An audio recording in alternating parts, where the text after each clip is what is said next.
We don't seat your kind.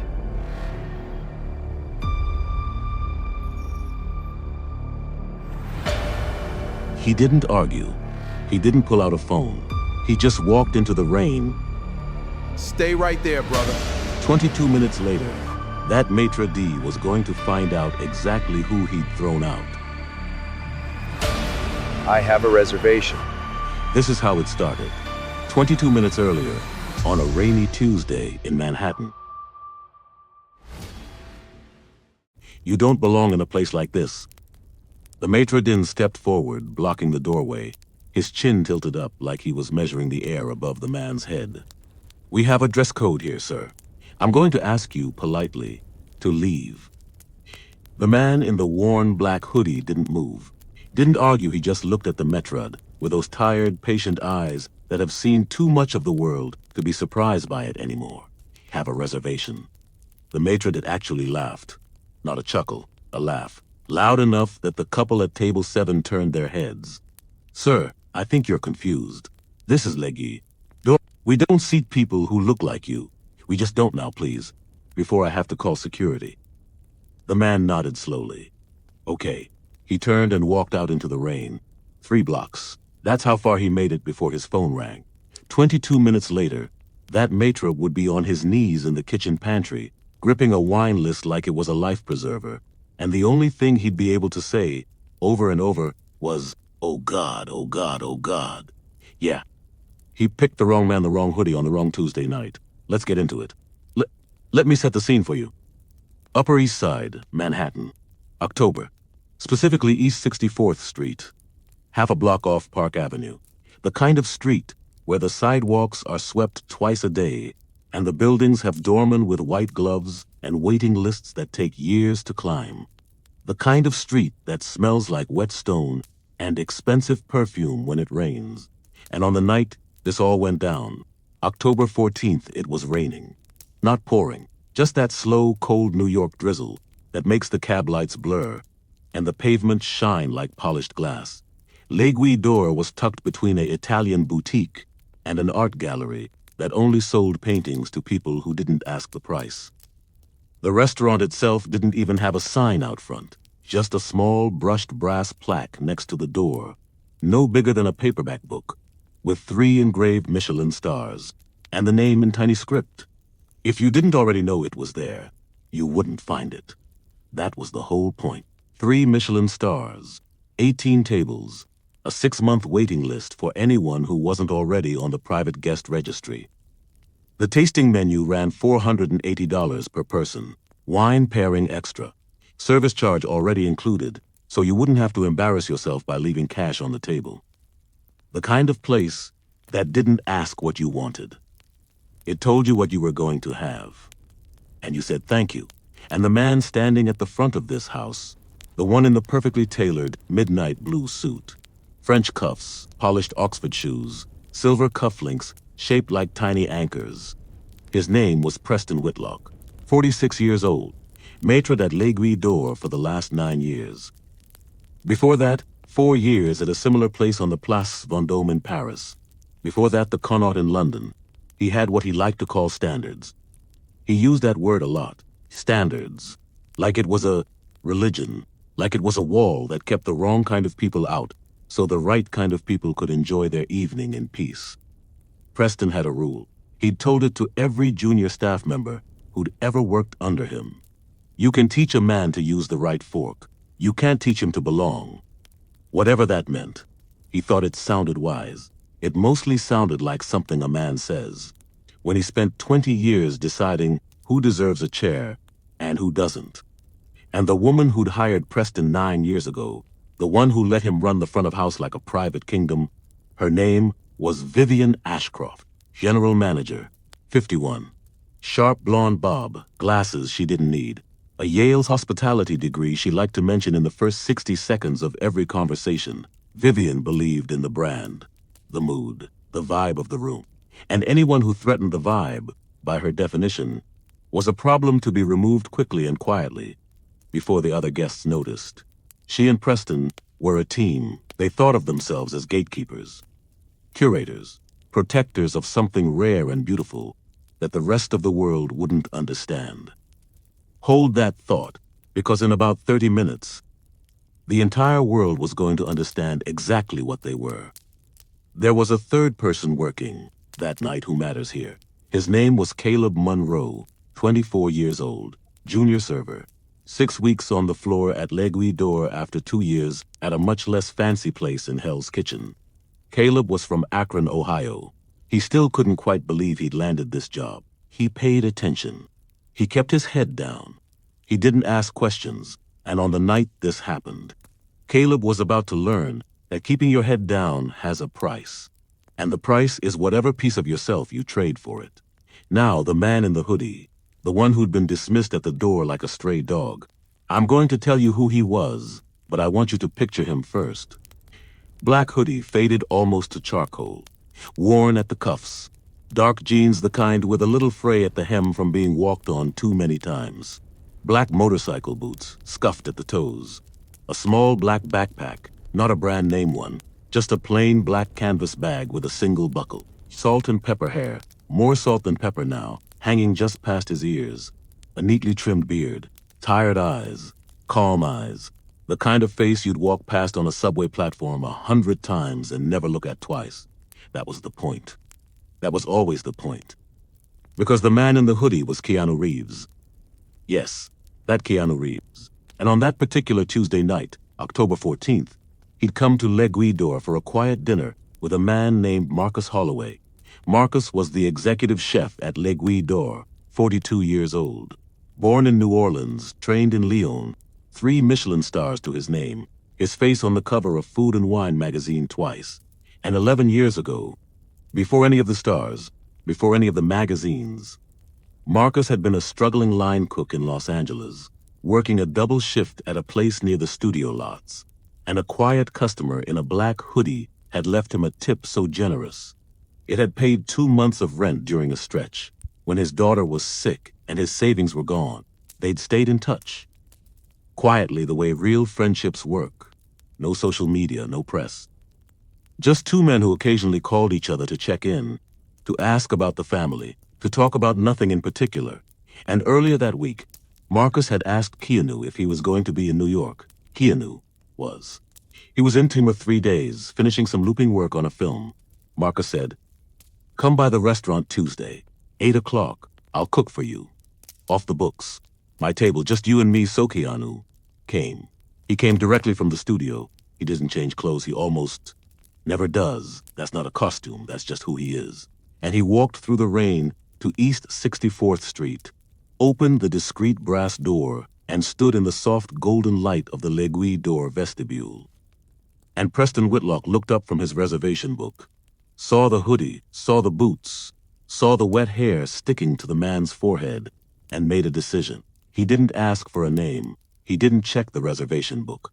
He didn't say good evening. He just decided. 7:58 p.m.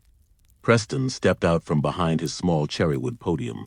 He moved smoothly, the way he always moved, like a man who knew his role and loved playing it. He approached Keanu with a thin, polite, surgical smile. "Sir, can I help you?" Keanu pulled the hood back off his head. "Hi, I have a reservation. Marcus is expecting me."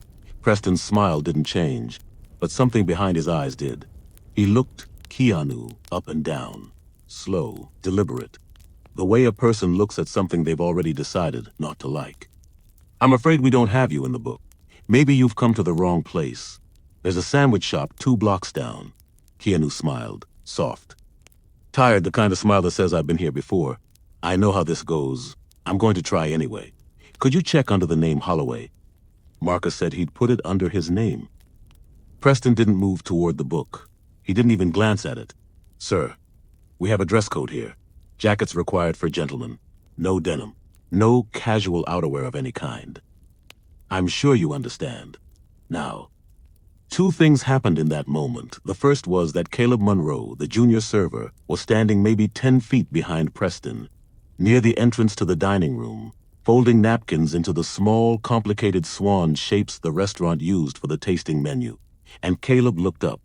He looked at Keanu's face, and he recognized him. Instantly. No question in his mind. The second thing that happened was that Preston noticed Caleb looking, and Preston's eyes flicked just for a second toward Caleb. A warning, a get-back-to-work look, and Caleb, 24 years old, 6 weeks into the best job he'd ever had, looked down at his napkin and didn't say a word. That right there. That's the moment. That silence. That tiny, almost invisible second when a young man knew the truth and chose to fold a napkin instead. That's the moment Caleb is going to spend the rest of his life thinking about. Keanu didn't push it. He could have. Could have pulled out a phone, made a call, embarrassed Preston in front of the room. He didn't. He never has. He just nodded slowly, the way he does. Okay, sorry to bother you. He turned, walked back through the door and stepped out into the rain. Preston watched him go. Then he turned to Caleb and said, quietly, almost amused, can you imagine? I really thought he was going to argue. Caleb didn't answer. Preston went back to his podium, opened his reservation book, ran his finger down the page, and saw 2/3 of the way down, in neat black ink, an entry for 8 p.m., 2 guests. The name beside it was Holloway, chef's table. Preston looked at the entry for maybe 3 seconds. Then he closed the book. Out on the sidewalk, Keanu walked to the corner. He didn't go to the sandwich shop. He didn't go back to his hotel. He stood under the awning of the closed art gallery next door, pulled his phone out of the front pocket of his hoodie, and dialed Marcus. Marcus picked up on the second ring. Hey, brother, you here? Keanu was quiet for a moment. Then he said, hey, listen, I think there might be a small problem at the door. Marcus was in the middle of plating a delicate piece of black cod with a koi butter sauce. He set the spoon down. What kind of problem? Your Maître won't let me in. Marcus stood very still.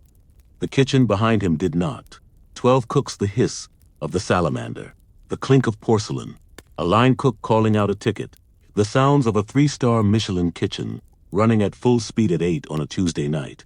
But Marcus, in the middle of it, was completely still. Then he said 3 words.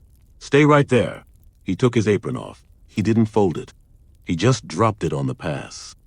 He walked out of the kitchen, through the swinging door, into the dining room, and then through the dining room, past the bar, past the host stand. And Preston Whitlock looked up from his reservation book to see his executive chef, the only 3-star chef in the building, walking toward him with an expression on his face that Preston had never seen before in 9 years of working together. Marcus did not raise his voice. He just stopped in front of the podium. Preston, there's a man standing outside in the rain. Did you turn someone away in the last 10 minutes? Preston straightened up, adjusted his tie. He gave Marcus the small professional smile he gave to difficult guests. Chef. There was a gentleman. He was not appropriately attired. I followed protocol. Marcus blinked. Slowly. What's his name? I'm sorry. What was his name? The man you turned away. What was his name? Preston paused. He mentioned someone, Holloway. I didn't catch his own name. He wasn't dressed for the room, chef. He wasn't, you know. Marcus turned. Slow. Deliberate. He looked at the reservation book on the podium. The book Preston had closed without reading, and there, 2/3 of the way down the page, in black ink, was the 8 o'clock reservation. 2 guests. Holloway. Chef's table. Marcus put one finger on the line. Did you check the book? Preston didn't answer. Did you ask his name? Nothing. Marcus turned and walked to the front door. He stepped out into the rain. He saw Keanu under the awning of the gallery next door, half a block down, his hood up against the drizzle, hands in his pockets. Marcus walked the half block. He didn't say anything when he got there. He just put a hand on Keanu's shoulder. Then he said, "Brother, I am so sorry. Come inside." Keanu looked at him. He looked tired. He looked the way he always looks. Then he said, "Soft, you sure?" Marcus said, "Get inside." By the time they walked back into L'Aiguille door together, Preston Whitlock had figured it out. Not all of it, but enough. He'd looked at the photograph on the dust jacket of the celebrity guest book under the podium. He'd looked at the man standing next to Marcus, and every drop of color had drained out of his face. Marcus walked Keanu past the podium. He didn't look at Preston. He didn't speak to him. He walked Keanu directly into the dining room, to a small reserved two-top in the corner by the window, the chef's table. Caleb Munro still folding napkins, looked up as they passed. His eyes met Keanu's for a quarter of a second. Caleb couldn't hold the look. He looked back down at his napkins. Keanu didn't say anything to him. Didn't have to. Vivian Ashcroft came out of the back office about 90 seconds later. Someone had texted her. She walked into the dining room with the calm, controlled walk of a woman who has handled crises before and intends to handle this one. She glanced at the corner table. She saw Marcus pulling out a chair for a man in a wet hoodie. She saw 3 guests at a nearby table whispering to each other, and one of them lifting her phone, holding it just below the table edge, screen turned outward. Vivian's stomach turned over. She walked straight to Preston, who was still standing behind the podium, frozen. She didn't even greet him. She just said in a low, tight voice, "Who is that?" Preston's mouth opened, then closed, then opened again. "Vivian, I think. I may have. That may have been." Vivian leaned in closer. "Who is that?" Preston said the name. He said it the way a man says a word in a language he doesn't speak, like he wasn't quite sure he was pronouncing it right. Vivian closed her eyes for 1 full second. Then she opened them. "Get in the back office now. Don't say a word to anyone. Don't go near that table. Don't even look at that table. Go." Preston went. In the office, Vivian was already on damage control. She wasn't thinking about the man in the corner. She was thinking about the room. She was thinking about the woman with the phone. She was thinking about the 80-something guests in the dining room, and how many of them had cameras, and how many of them had already posted what they saw. She turned to Preston. "Tell me exactly what you said." "Word for word," Preston told her. "Most of it. Not all of it." He left out the laugh. He left out the line about the sandwich shop. He left out, "You don't belong in a place like this." Vivian listened. She didn't interrupt. When he was done, she said one sentence. "You may have just ended this restaurant." Preston blinked. "I followed the dress code, Vivian. He wasn't in a jacket. He had no reservation that I saw. I was protecting the room." Vivian stared at him. "The room, yes. The vibe, the standards. We have Vivian." Vivian held up a hand. "Stop talking." She left the office and went out into the dining room. She walked over to the corner table. She put on her best, warmest, most contrite smile. She introduced herself to Keanu by her full name and title. She said, "Mr. Reeves, on behalf of L'Aiguille d'Or, I cannot begin to apologize for the way you were treated tonight. There has been a misunderstanding. I would like to make it right in any way that I can. Tonight is on the house, of course. The wine, the pairing, everything. Please, sit, enjoy. Marcus is preparing something special for you." Keanu looked at her. He didn't say anything for a moment. Then he said, "Soft, it's okay." Vivian leaned in slightly. The smile tightened. "I am so very, very sorry. Could I ask one favor? Could we keep this between us?" The man at the door. "He's been with us a long time. He had a bad night. He's not a bad person. I'd hate for this to be something that goes anywhere. You understand?" The whole table seemed to freeze. Even the rain seemed to slow down for a second. Keanu looked at her, really looked at her. "Those tired, patient eyes," he said, very quietly. "Lady, I'm not going to put anything online. That's not who I am. But you should know. 3 different people in this room already have." He nodded gently toward 2 tables away, where a woman was still holding her phone at an angle, and a man across from her was openly recording. "And that's not on me. That's on you." Vivian's face didn't move, but underneath the makeup, every muscle in it went tight. She nodded once. She said, "Of course. Thank you. Enjoy your dinner." She turned and walked back to the office, and as she walked, she pulled her phone out of her pocket. She opened a search engine. She typed 3 words, Keanu Reeves Restaurant, and the first result, posted 42 minutes earlier, was already a Reddit thread with 8,000 comments. The title was, "Just watch Keanu Reeves get turned away at L'Aiguille d'Or in NYC because he was wearing a hoodie." The video had been uploaded by a guest at table 7. 28 seconds, crystal clear audio. Preston's voice ringing out across the vestibule. "You don't belong in a place like this. We just don't seat people who look like you." The video had 13 million views. 13 million views in 42 minutes. While Preston was standing at the podium, telling himself he'd followed protocol. While Vivian was telling Keanu, it had been a misunderstanding. While Caleb was folding swan napkins and trying not to think about the moment he'd looked away. The world had already seen the whole thing. Vivian stood in the back office, staring at her phone. The room around her seemed to tilt. She read the top comment. She read the second. She read the third. Then she stopped reading. She sat down in the chair behind her desk. She put her hands flat on the wood. She didn't move for a long time. Out in the dining room, Marcus brought out the first course himself. A small porcelain spoon with a single perfect bite. Hamachi, yuzu kosho, a thread of olive oil pressed from olives grown on a hillside in Liguria. He set it in front of Keanu. He said quietly, "Brother, I am so sorry. I should have been at the door." Keanu shook his head. "You couldn't have known. I'm just grateful you came out." They ate. They talked. They talked about Marcus's daughter, who was in her second year at NYU. They talked about a book Keanu had been reading. They talked about a motorcycle Marcus was thinking of buying. They didn't talk about Preston Whitlock. Not once. Because, here's the thing.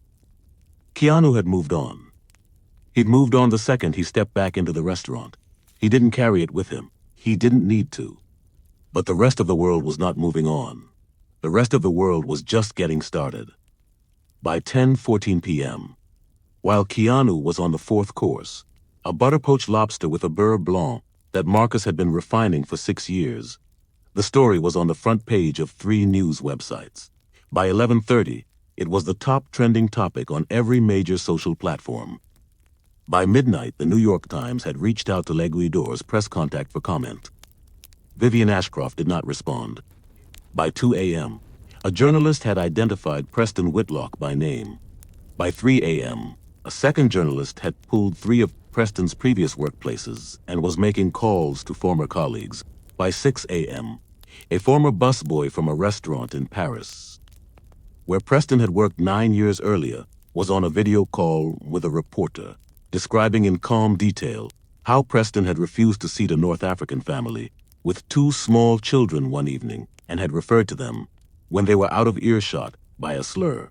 Preston had been quietly let go from that restaurant. No public statement, no press. The family had not pursued anything. They'd just gone home.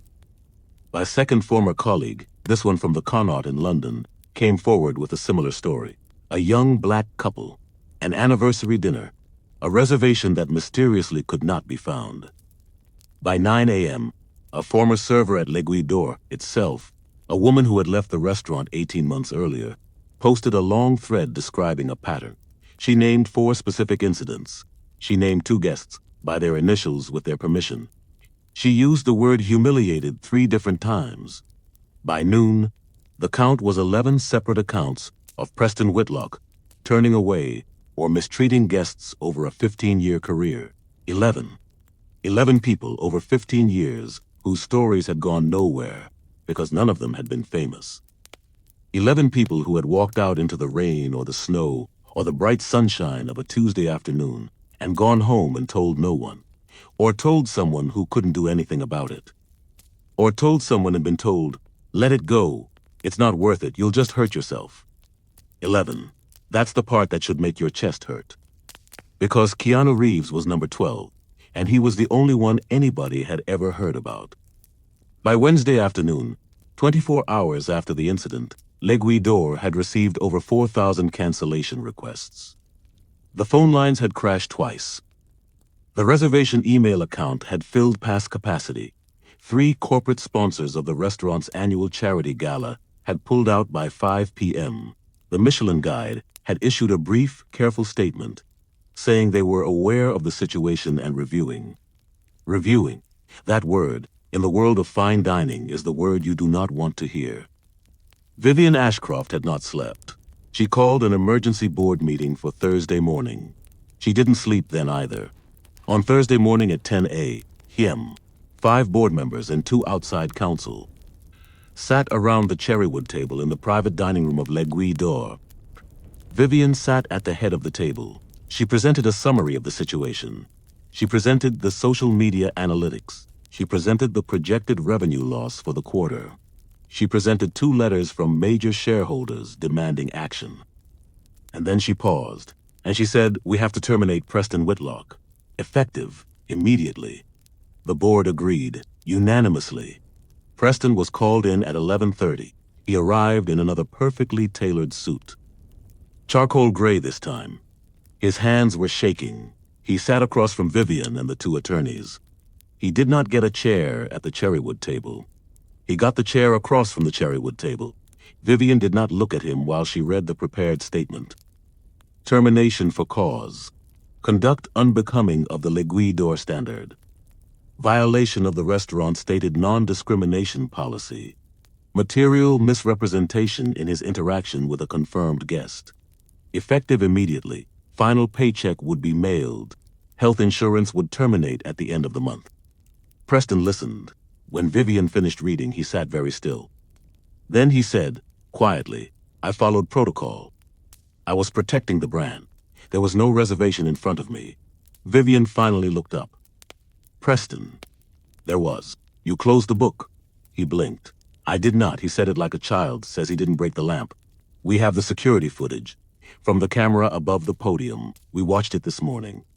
You closed the book at 7:59 p. approximately 12 seconds after Mr. Reeves walked away." Preston opened his mouth. Opened it again. He didn't speak. Vivian slid a single page across the table. "Sign here." Preston signed.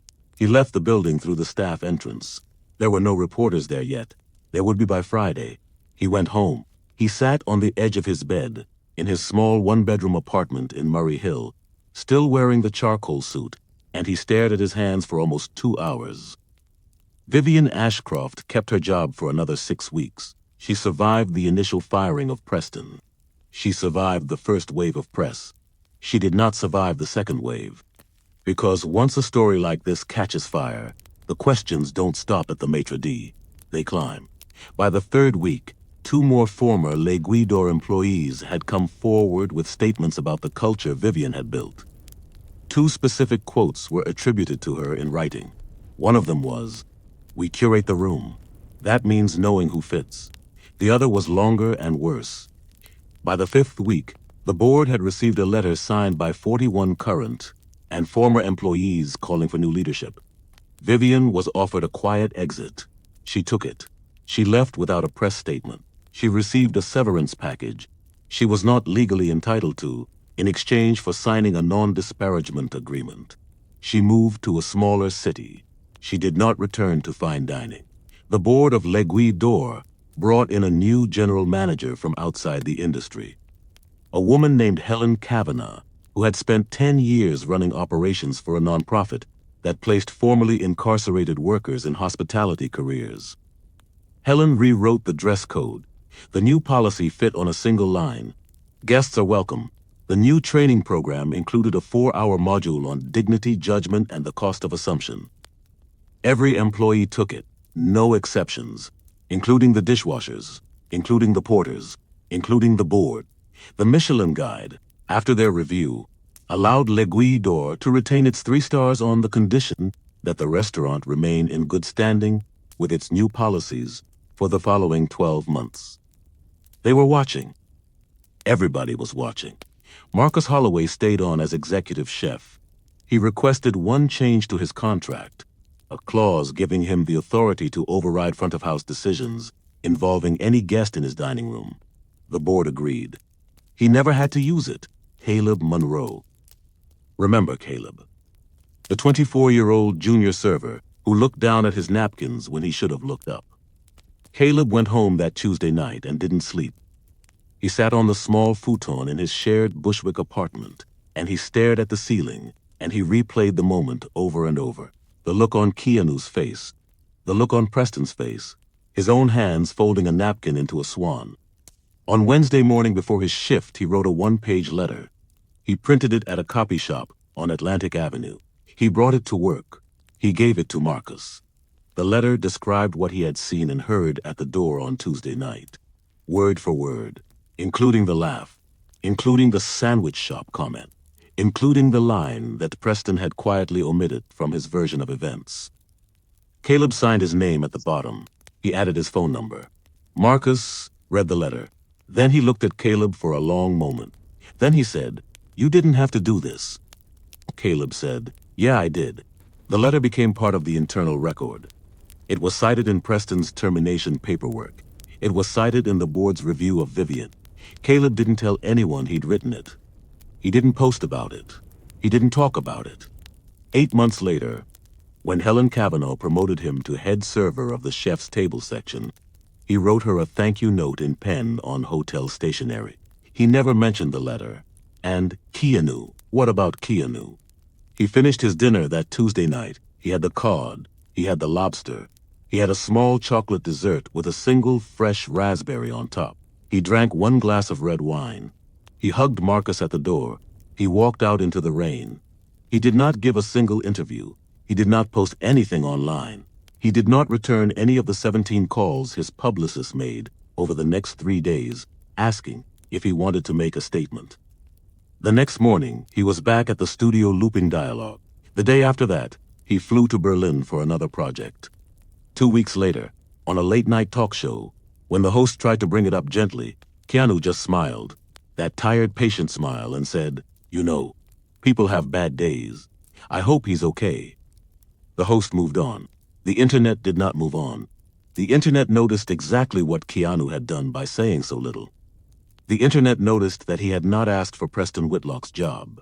He had not demanded an apology. He had not turned it into a personal grievance. He had simply walked out into the rain, called his friend, accepted the apology that came, and gone on with his life. The internet noticed because the contrast told the whole story. 6 months later, on a quiet Sunday morning in April, Preston Whitlock walked into a small church basement in Sunnyside, Queens. He sat in a folding metal chair in a circle of 9 other people. None of them famous, none of them rich. Most of them had lost something, a job, a marriage, a reputation, a version of themselves they couldn't get back. The group leader, a woman in her 60s named Ruth, asked if anyone wanted to share. Preston, for the first 3 weeks of attending, had not shared. On this particular Sunday, he raised his hand. He stood up. He cleared his throat. He said, "My name is Preston. I was a maître at a restaurant in Manhattan. I used to think my job was to protect what was beautiful from what didn't belong. I used to think I had standards. I used to think a lot of things. There was a man last October. I don't think I need to say his name. Everybody knows the story. The thing I keep coming back to, the thing I can't stop thinking about, is that he wasn't angry. He just looked tired. He looked at me like he'd seen me before. Not me specifically, but people like me many, many times. And he just walked away. And I have to ask myself, how many other people walked away from my door looking like that? Over 15 years, how many? I think about it every day. I don't sleep much anymore. I'm not asking for sympathy. I wanted to say it out loud. To people, because I owe at least that much. Preston sat down. The room was quiet for a long time. Ruth said, "Thank you, Preston." The meeting moved on. Preston went home. He cried that afternoon for the first time in 20 years. Not because his career was over, because of who he had been when he had a career. That's a different kind of crying. That's the kind that comes when you finally understand. Not when you lose something, when you understand. Some lessons don't come with a refund. Some lessons just sit with you for the rest of your life and make you a quieter person. L'Aiguille d'Or is still open. It still has 3 Michelin stars. Marcus Holloway is still the executive chef. Helen Cavanaugh is still the general manager. The new dress code still fits on one line. Caleb Monroe is still there too. He's the head server at the chef's table now. He's 25 years old. He still folds the swan napkins for the tasting menu. When new junior staff come on, he sits them down on their first day, and he tells them a story. He doesn't use Preston's name. He doesn't use Keanu's name. He just says, "Listen, there was a night here once. A man came to the door in a hoodie. Somebody made a decision in about 3 seconds that took the rest of his career to undo. The decision wasn't about the hoodie. It was never about the hoodie. It was about a habit of looking at a person and deciding who they are before they've said a single word. We don't do that here anymore. We don't do that anywhere if we're doing it right." And then Caleb hands the new server an apron, and the new server ties it on, and the shift starts. That's what changed in that building. Not just a policy, a habit. The slow, quiet kind of habit that runs underneath everything and decides who gets a chair and who gets sent into the rain. That's what got rewritten. Not in a press release. In the kitchen. In the dining room. In a one-page letter a 24-year-old man printed at a copy shop on Atlantic Avenue. One person at a time. And here's the thing I want you to sit with. Because I made all of this up. Every name. Every street. Every plate of food. None of it is real. But the shape of it, the way a man in a hoodie gets sized up at a door, the way a maitre d' decides who belongs and who doesn't, the way 11 people walked home in the rain over 15 years and told no one. That shape is real, it happens. Today. Right now. In a city near you. To people who don't have a Marcus in the kitchen, who don't have a friend who'll walk out into the rain, who don't have 13 million strangers ready to share their video. They just go home. They take off the hoodie, they hang it on a hook by the door, and they don't talk about it. Because what good would it do? If this story made your chest tighten, even a little. That's the reason. If you've ever been on the other side of that door, you already know. And if you've ever been the person at the door, the one with the smile and the standards, maybe tonight is the night to ask yourself how many people walked away from you, looking not angry, just tired. Because that look, that tired, patient look, that's the one that hurts the most when you finally see it for what it is. Hey, look, I made this story up, every word, but the way my chest got tight writing it, that part's real. Because the thing under the story, the thing about who we let in, and who we send away, and why, that part doesn't need a screenwriter. That part is already happening somewhere. Tonight, if this hits you, hit that like button. Share it with someone who needs to hear it. If you're not subscribed yet, you know what to do. I'll see you in the next one.